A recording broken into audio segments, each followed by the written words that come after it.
ইংরেজিতে একটা কথা আছে, last but not the least. এখন আমাদের সামনে আসবেন সর্বশেষ বক্তা। আসসালামু আলাইকুম ওয়া রাহমাতুল্লাহি ওয়া বারাকাতুহু। পরম শ্রদ্ধেয় আজকের মডারেটর, মাইক কি কাজ হচ্ছে না?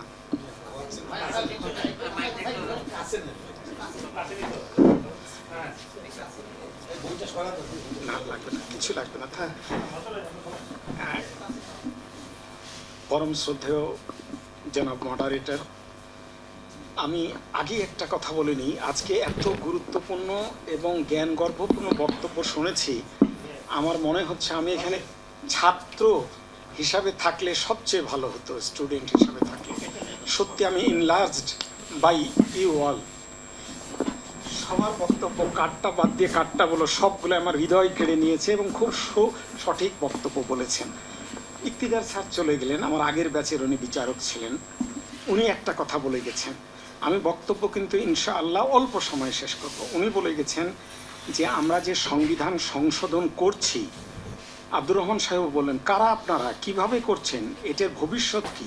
তা আমি একটা হিস্ট্রিক্যাল ব্যাকগ্রাউন্ড বলে দিই আপনাদের সবার কাছে, তাহলে বিষয়টা আপনাদের জন্য ক্লিয়ার হবে। এই বেশি দিনের কথা না, 2010 সালে তিউনিসিয়া এরকম বিপ্লবে একটা সরকার আসলো। সরকার এসে 10 সালে এসে 11 সালে ওরা বললো আগের যে কনস্টিটিউশন দুর্নীতিকে শুরু করে জাতির ফান্ডামেন্টাল রাইট রাপচার্ড ইনফ্রিজ ভাইলেশন করার ওটা একটা যন্ত্র ছিল, তো এটা আমরা ডাস্টবিনে ফেলে দেবো, এটা রাখতে পারি না, for the betterment of the পিপুল। তারপর তারা করলেও তাই, 1 বছর তারা চেষ্টা তদবির করে সাধনা করে একটা কনস্টিটিউশন রচনা করলো। 2011 সালে এই কনস্টিটিউশনটা সেই তিউনিসিয়াতে কার্যকর করা হলো।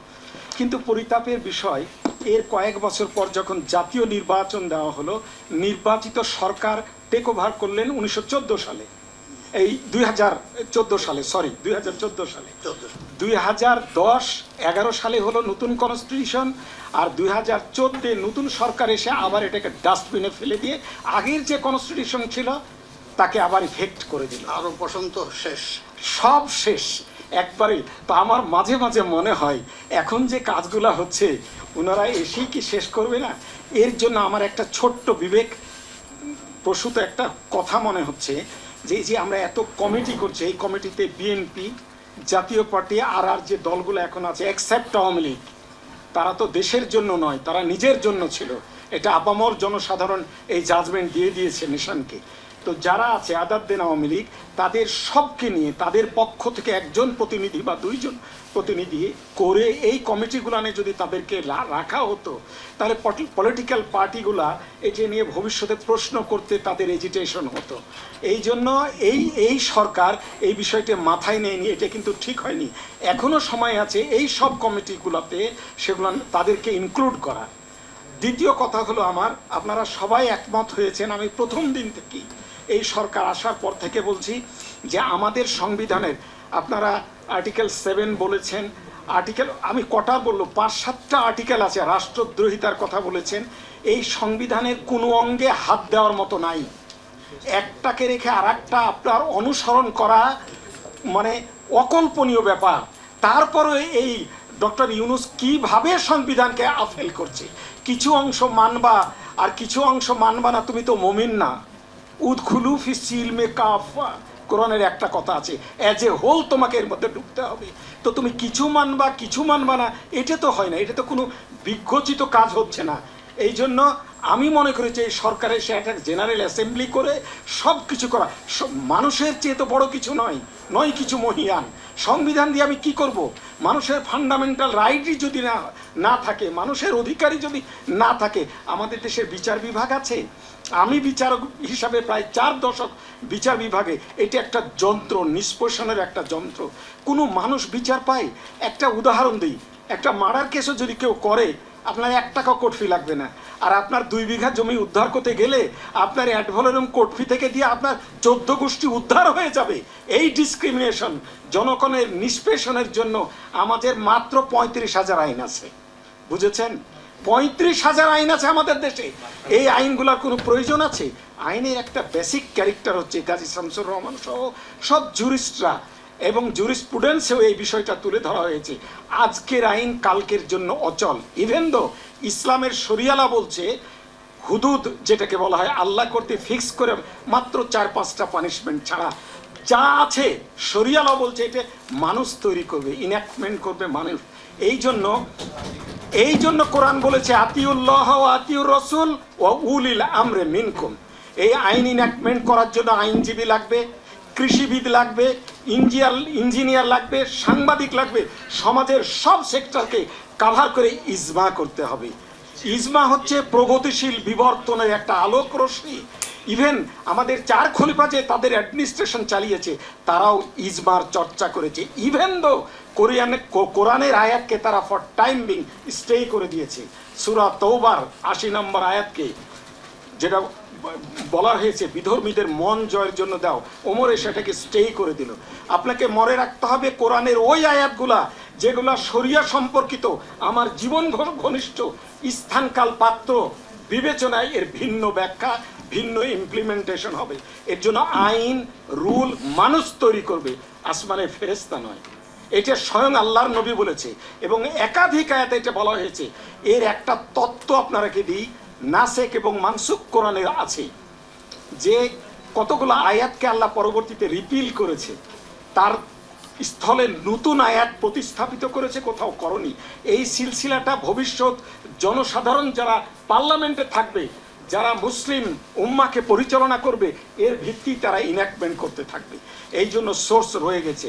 আমরা এগুলো দিকে খেয়াল করি না কেন? খেয়াল করতে হবে। আবু বকর ইজমা চর্চা করেছে, ওমর রাদিয়াল্লাহু আনহু ইজমা চর্চা করেছে। আর একটা কথা বলে আমার বক্তব্য শেষ করব, সেটা হচ্ছে যে আমরা আজকে সংবিধান করছি। সংবিধান, আমাদের বাংলাদেশের সংবিধানে উপজাতিদের স্থান আছে? নাই। তাদের সুরক্ষার কথা নাই, ডিসক্রিমিনেশন এখানে। অথচ চার্টার অফ মদিনায় আল্লাহর নবী 25-30টা ধর্ম অনুসারীদের নিয়ে এক টেবিলে বসে উনি চার্টার অফ মদিনা তৈরি করলেন। তার প্রথমে বিসমিল্লাহির রহমানির রহিম লেখা হলো, সমস্ত ধর্ম, সমস্ত কাস্ট এটাকে মেনে নিল। ওমর রাদিয়াল্লাহু আনহু শাসন করলেন। আজকে আপনারা মানবাধিকারের কথা বলেন কোন মুখে? কোন মানবাধিকার আজ পৃথিবীতে আছে? কিচ্ছু নাই। On the other hand Omar শুধু মানুষের অধিকার নয়, খাওয়া পরা বাসস্থানের নয়, ওমর বলেছিল খোদার কসম, ফুরাত নদীর তীরে যদি একটা কুকুরও মারা যায়, কিয়ামতের ময়দানে আমাকে কাঠগড়ায় হাজির করা হবে। এর নাম মানবাধিকার। আপনি মানুষ বলছেন। আর কোরআনেতে বলা হয়েছে শুধু মুসলিমের জন্য নয়, আপনাকে বলা হয়েছে যে আপনার উম্মতে মুহাম্মদীকে শ্রেষ্ঠ জাতি বলেছে। কেন বলে কুনতুম খাইরা উম্মাত উখরিজাতুল লিন্নাস। উখরিজাতুল লিন্নাস হচ্ছে মুসলমান নাই, হিন্দু নাই, কোনো নাই, নাস্তিকও থাকবে সেখানে, তাদের বেটারমেন্টের জন্য আমি তোমাকে শ্রেষ্ঠত্ব দিয়েছি। এই জন্য সব কাস্ট, ধর্ম, মত সবকে আপনার সংবিধানে স্থান দিতে হবে, সবার সুরক্ষা দিতে হবে। এর নাম ইসলামিক আইডিওলজি, এর নাম হচ্ছে ধর্ম। এবং আল্লাহর নবী বলেছে এক সাহাবাকে, খবরদার তাদের ধর্ম নিয়ে, তাদের মন্দির সম্পর্কে কোনো কটূক্তি করো না, অবমাননা করো না। আজ ইসলাম নিয়ে, প্রফেট নিয়ে কত কথা হচ্ছে, কিন্তু এর জবাব আল্লাহ রসুল দিয়েই গেছে। আমরা এগুলোর দিকে খেয়াল করি না। আমাদের দেশের বিচার, আমাদের দেশের আইন সব কিছু জং ধরে গেছে, সব কিছু অচল। মানুষের জন্য হয় না, শাসকদের জন্য আইন হয়। আপনারা হলফ করে বলেন, এদের স্বাধীন হওয়ার পর যতগুলো সংবিধান অ্যামেন্ডমেন্ট হয়েছে, ইনক্লুডিং সংবিধান, কার জন্য হয়েছে? Betterment of the people. মুখে আপনারা বলেন by the people, of the people, for the people. এই নাটক করার দেশ তো এটা নয়। আপনারা তাই করে আসছেন। প্রত্যেকটা আইনের শানে নজুল হচ্ছে আপনার ব্যক্তি স্বার্থকে চরিতার্থ করার জন্য আইন করা হয়েছে। এই জন্য সময় এসেছে, সংবিধান ডাস্টবিনে ফেলুন, নতুন আইন তৈরি করুন মানুষের কল্যাণের জন্য। ধর্ম, মত, বর্ণ সবকে ভুলে গিয়ে একটা বেটারমেন্ট করার জন্য আপনারা চেষ্টা করুন। আমি আল্লাহর কাছে আশা করি, এবং আপনারা যে জ্ঞান গর্ভপূর্ণ বক্তব্য দিয়েছেন তার আলোকে আমাদের অথরিটিকে আপনার সবচেয়ে ভালো লেগেছে, আপনারা এটা কনভে করবেন আজকের এই মাইনরসটা, তাদের দৃষ্টিতে নিন। সেই ধরনের একটা সংবিধান হোক, পরবর্তীতে সাবস্টেন্টিভ প্রসিডিউর ল আমরা বসে করে নিতে পারবো। একটা গাইডলাইন আমাদের দরকার। আমরা বৈঠাহীন নৌকা নদীতে চালাচ্ছি, এটা যেন না হয়। আপনাদের সকলকে ধন্যবাদ দিয়ে আমি আমার জ্ঞানহীন বক্তব্য রাখার জন্য আপনাদের ক্ষমা চেয়ে শেষ করছি। আসসালামু আলাইকুম ওয়া রাহমাতুল্লাহ।